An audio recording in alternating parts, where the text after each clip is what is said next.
very much, and thanks for including me. As you know, WRI does about 80% of our work outside of the United States, but the 20% we do in the U.S. is mostly climate change. And as a global environment and development organization based in Washington, I think we feel a very strong responsibility to be playing a role there to try and move things forward. And so when Sam and Carolyn approached me as far as what I thought we could bring as far as our experience, it's been an interesting year in the U.S. We were, and I think there's some lessons for other countries as well. So, as you all know, many of us were working hard to get cap and trade legislation passed in the U.S. That failed, and one of the key lessons in my experience of being effective is that just put the microphone right close right to in me. front Yeah. of you. Yeah, that's better. Is that one always needs to be thinking far ahead. So we actually, the day after the legislation, and Senator Reid explained that there was going to be no legislation, released a study about how the U.S.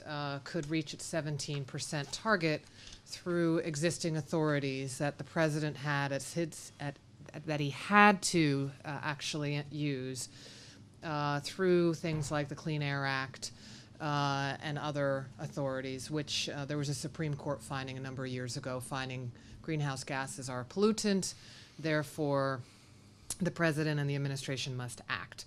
So we did this report and we showed, so one important thing is think ahead. The second is that these targets matter.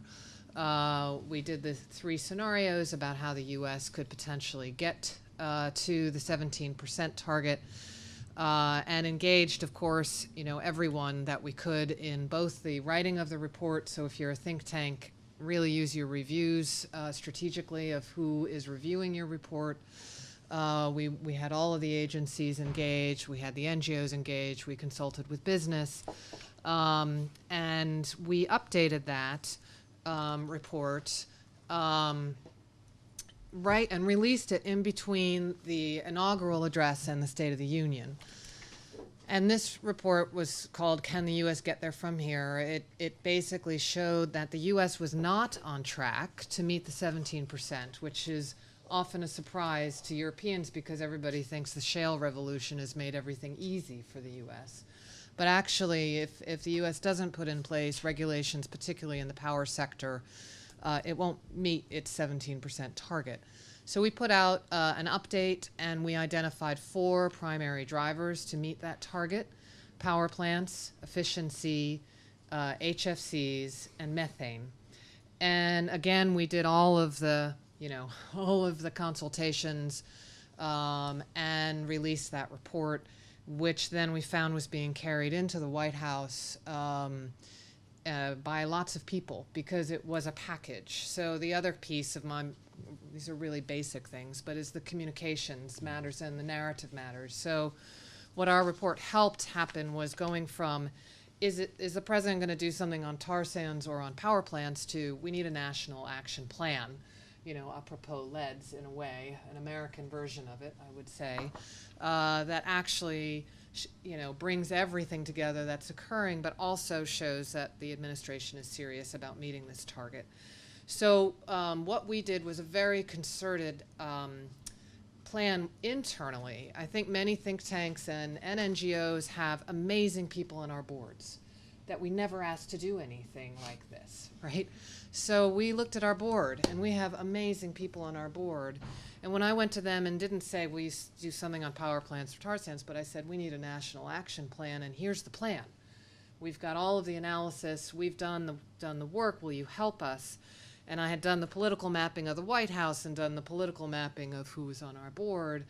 They were ready to open up their address books and help us. And whether it be through direct contact or whether it be through op-eds that were written. So having that, we brought in additional communications capacity to help out. Really, for us, I think it was not a new approach, but we definitely leveraged the political, doing the politics with the policy at the same time. We can do studies until the cows come home, but if we don't have the political backing behind it to create that moment. In this context, it was changing that narrative and creating a moment where the president felt like he had heard from enough people that this was the right thing for him to do. The facts were there, the base was there. So very important. And I think as we all move forward in other countries, making sure that we're investing, we collectively, in not only the analysis, but also that communications work and the political work that is required, which I think we often underestimate. So one key thing is get those politics and the policy right, or do them both. And for funders, invest in both as much as you possibly can. And for think tanks, make sure we all have really important people who are around us, so make sure that we're doing that. I, of course, also was working with, the NGOs were engaged because they knew about this study. So, that's a mini campaign push of about 6 months that was really 3 years in the working around an analytical body of work. And very quickly, the other, oh yeah, there he is. That's the speech. And as I said at a Chatham House event this week, if you want to know an American narrative, and I actually think also an other country narrative about what it means for individuals and their homes and what's at stake from a climate risk perspective, and then what the role is of each country in putting forward their plan of how they're going to protect their citizens and their homes and work together with others, I think it's worth a read. So quickly, just to take it down to the next level, and then I actually have to disappear about 11:20 to change my flight, but was, okay, now these standards are out. The big part of the announcement was a power sector regulation set. They already had put out draft regulations for new power plants.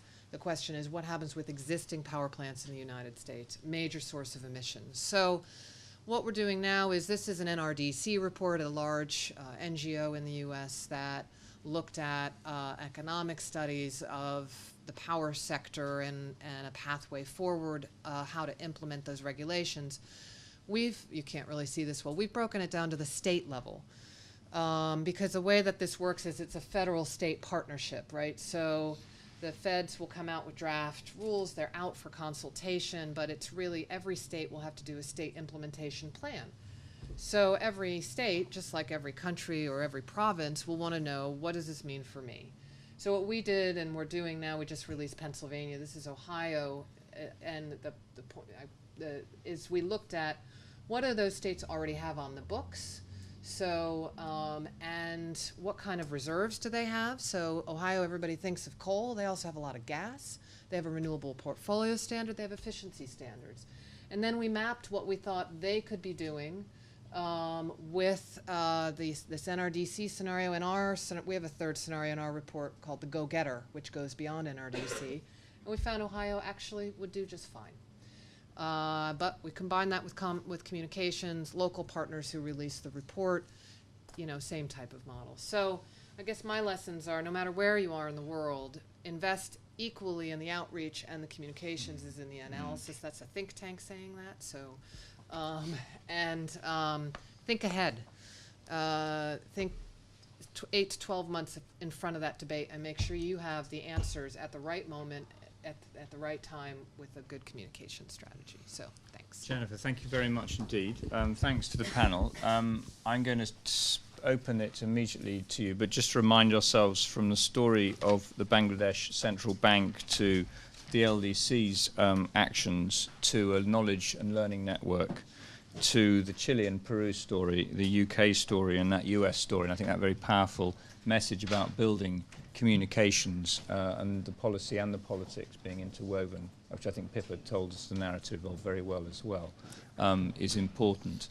So I'd like to go around the room. I've got a couple of questions online as well, but any points that people want to raise? I think there's a roving mic. The mic's necessary because the people online will need to hear you. So AIM is holding a mic. Any questions down this end, first of all?